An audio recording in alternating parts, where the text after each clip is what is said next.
Bonjour à toutes et à tous. Alors là, c'est très intéressant. On a actuellement une vague sans précédent en France de crimes odieux, barbares, à coups de couteau en général. Ça veut dire ce que ça veut dire.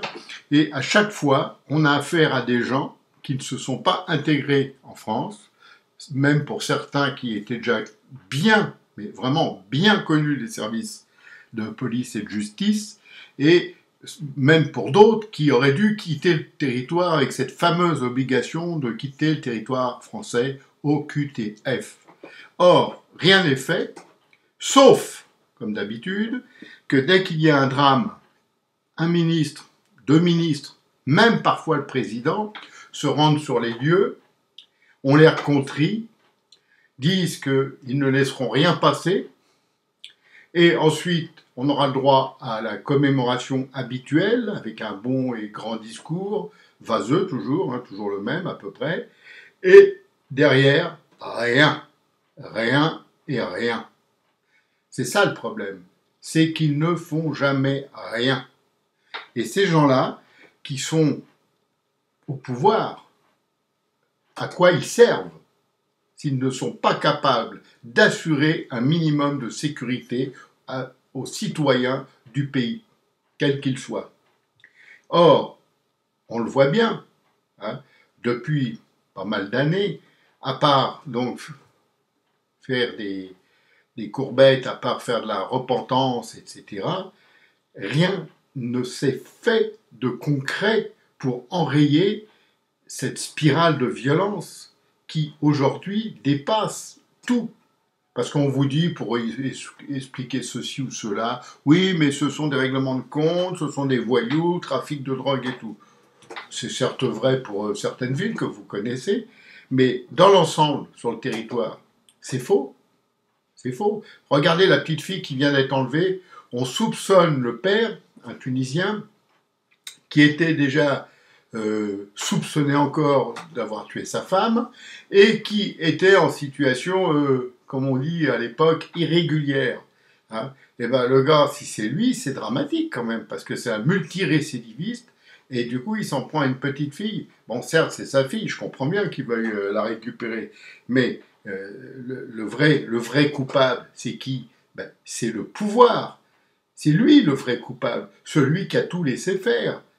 C'est bien gentil de nous faire des tables rondes, des réunions, des choses et des choses et des choses, et des tables rondes évidemment, etc., etc. De dire qu'on va faire une loi sur l'immigration, une loi sur l'insécurité, une loi sur la vente des cacahuètes, ça c'est très intéressant. Mais on a des lois, appliquons-les. Qu'est-ce qu'ils attendent pour appliquer les lois? Eh ben, c'est ça l'histoire. On rebondit. Je vous donne un autre exemple, ça n'a plus rien à voir avec ce que je viens de développer, mais c'est Pôle emploi, qui était le changement de nom de l'ANPE, va devenir maintenant France Emploi. Alors on vous dit, c'est pour que tout le monde soit inscrit à France Emploi. Pourquoi? Il y avait des chômeurs qui n'étaient pas inscrits à Pôle emploi, ça veut dire, c'est quoi cette histoire? Faut arrêter de nous prendre pour des billes, ça suffit maintenant. France Emploi ne résoudra rien. Par contre, je serais curieux de savoir, mais ça on le saura peut-être jamais, combien coûte ce changement. Ça va chiffrer en on va dire quelques dizaines de millions d'euros, parce qu'il faut changer les noms partout, il faut refaire partout les choses, les papiers, etc., etc. Je vous dis pas, ça va coûter une blinde. Comme il dit Macron, un pognon de dingue. En fait, c'est un pognon de dinde, c'est nous les dindes. Et donc, on est dans ce système qui est pourri, parce qu'on n'a jamais eu un gouvernement avec autant de ministres qui sont poursuivis par la justice et qui s'en sortent. Vous avez eu un autre exemple encore que je peux citer. Le neveu de la femme du président se fait agresser, c'est scandaleux, je suis d'accord, mais lui, ces agresseurs, comme par hasard, on les arrête tout de suite, ça n'a pas traîné. Et hop, prison, immédiate. Bon, c'est normal, il n'y a rien à dire. Mais alors les autres qui se font agresser, là, qu'on ne retrouve pas leurs agresseurs, ou quand on les retrouve, qu'on les relâche. C'est quoi cette histoire? C'est deux poids, deux mesures. Il y aurait d'un côté ceux qui ont droit à tout, et de l'autre côté ceux qui ont droit à rien. Mais c'est quoi ce pays? Où est la démocratie là-dedans? Il n'y en a plus. Il n'y a plus de démocratie.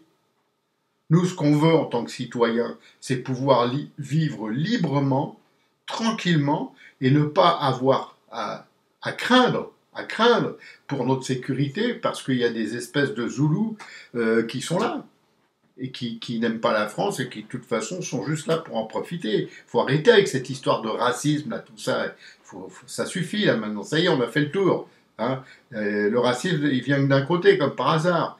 Il faut arrêter. Donc, le seul moyen, c'est un gouvernement fort. Peu importe son origine, un gouvernement fort qui va appliquer les lois et qui cédera à rien. Et ça ne sera pas avec Macron, je vous l'assure. Je ne suis pas sûr que ce soit possible avec tous les autres là qu'on connaît. Et ça, c'est le vrai drame de la France. Bon, allez, j'arrête parce que vous voyez que je suis en train de m'énerver. C'est pas bon pour la santé. Et je vous dis à tous, à ciao et bonsoir. Merci.